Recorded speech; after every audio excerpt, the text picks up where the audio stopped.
Assalamualaikum warahmatullahi wabarakatuh. Berjumpa lagi dengan saya Ahmad Yani dalam opini politik Ahmad Yani.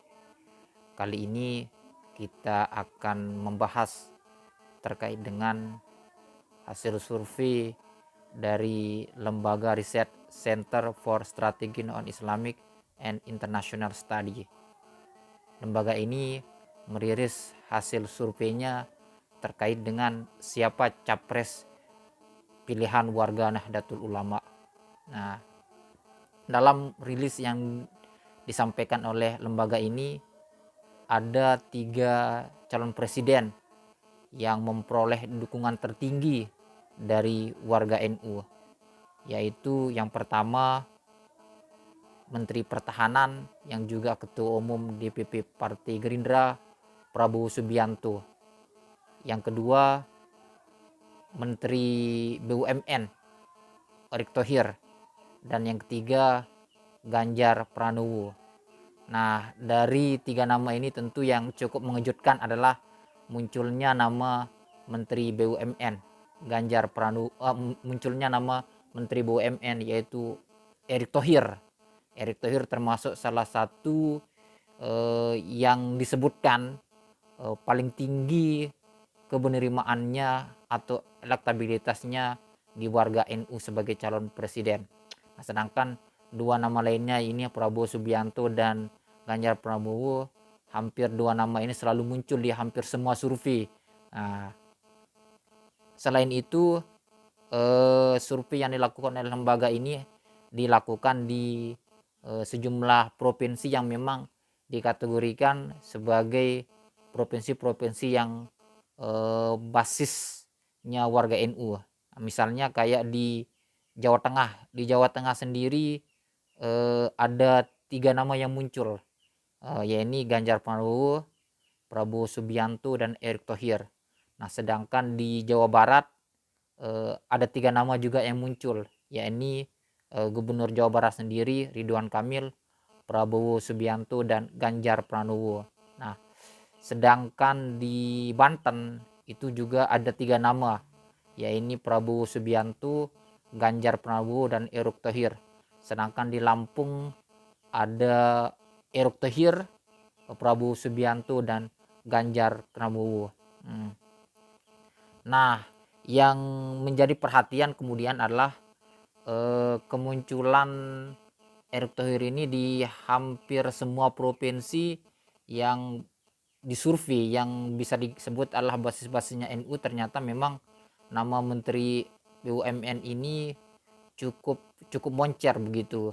Nah, artinya memang kebenerimaan dari Erick Thohir ini cukup tinggi juga di kalangan Erick Thohir. Nah, seperti yang kita ketahui memang beberapa waktu lalu begitu, seperti yang kita saksikan di akun YouTube-nya Erick Thohir sendiri, bahwa dia menyatakan diri sebagai warga NU begitu. Itu dibuktikan dengan beliau ikut pelatihan GV Ansor, angkatan muda, angkat sayap kemudaannya dari NU. Dan di situ di YouTube-nya tersebut adalah beliau bersama anggota-anggota yang lainnya begitu, tampak sedang mengikuti pelatihan GP Ansor. Nah, artinya memang Erick Thohir ingin menunjukkan kepada publik bahwa saat ini beliau adalah salah satu dari warga NU.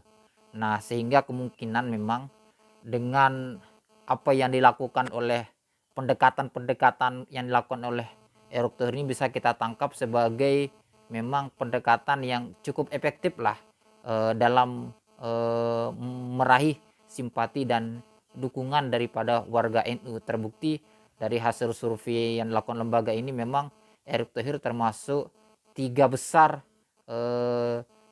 calon presiden yang diinginkan oleh warga NU. Bahkan Erick Thohir ini mampu mengungguli tokoh-tokoh kultural NU seperti Muhaimin Iskandar, terus Saifullah Yusuf, Hovifah Indar Parawangsa, dan tokoh-tokoh kultural NU lainnya.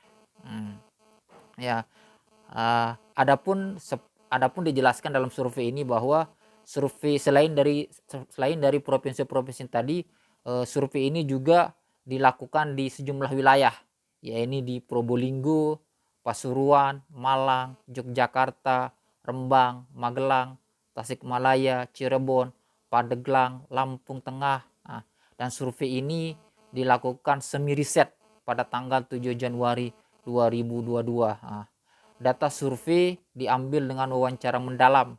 Wawancara secara tidak langsung, responden tidak dalam posisi mengetahui bahwa dia tengah diambil datanya. Contoh dipilih secara persuasif yang dimaksudkan untuk mendapatkan orisinalitas data dari responden dan hindari kemungkinan melebar. Responden riset tentang sosok Capres 2024 merupakan santri dari pondok pesantren NU yang selesai menunaikan sholat Jumat ketika dilaksanakan survei. Nah, exit poll data diambil dari pemilihan setelah keluar dari bilik suara. Exit flyer adalah data diambil setelah responden keluar dari masjid setelah selesai sholat Jumat.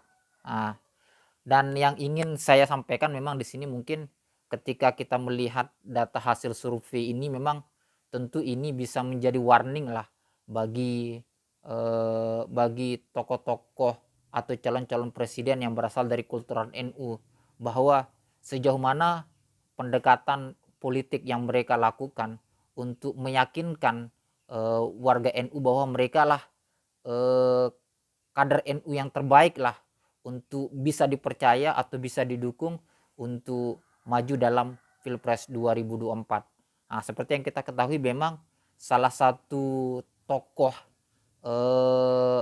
tokoh NU kultural begitu yang memang memastikan diri akan maju dalam Pilpres 2024 ini adalah Ketua Umum DPP Partai Kebangkitan Bangsa Muhaimin Iskandar. Nah, dan di samping itu juga ada nama Gubernur Jawa Timur Hovifah Indar Parawangsa. Tetapi memang Hovifah kan kita tahu sendiri bahwa beliau tidak punya partai begitu. Nah, berbeda dengan Caimin yang memang dipastikan akan didukung penuh oleh Partai Kebangkitan Bangsa. Artinya memang dengan posisi seperti ini Muhaimin sudah punya tiket partai untuk menjadi pengusung. Nah, dengan posisi yang ada hari ini memang dengan elektabilitas daripada masing-masing kandidat yang sangat tipis begitu, bahkan di bawah margin error, ini tentu akan menjadikan persaingan di Pilpres 2024 ini akan sangat ketat begitu. Dan saya melihat memang siapa yang akan unggul di Pilpres 2024 ini memang sangat ditentukan oleh siapa yang menjadi pendamping mereka begitu. Nah, karena tentu pasangan ini juga akan punya pengaruh besar dalam menentukan elektabilitas pasangan tersebut ketika di Pilpres 2024. Misalnya Erick Thohir sama siapakah dia akan berpasangan nanti dan partai pengusungnya juga dari mana. Nah, begitu juga Muhaimin Iskandar, sama siapakah beliau akan berpasangan, apakah beliau nanti pada posisi calon presiden atau calon wakil presiden. Nah, sekian pemirsa opini Ahmad Yani. Sampai berjumpa di opini yang lainnya. Assalamualaikum warahmatullahi wabarakatuh.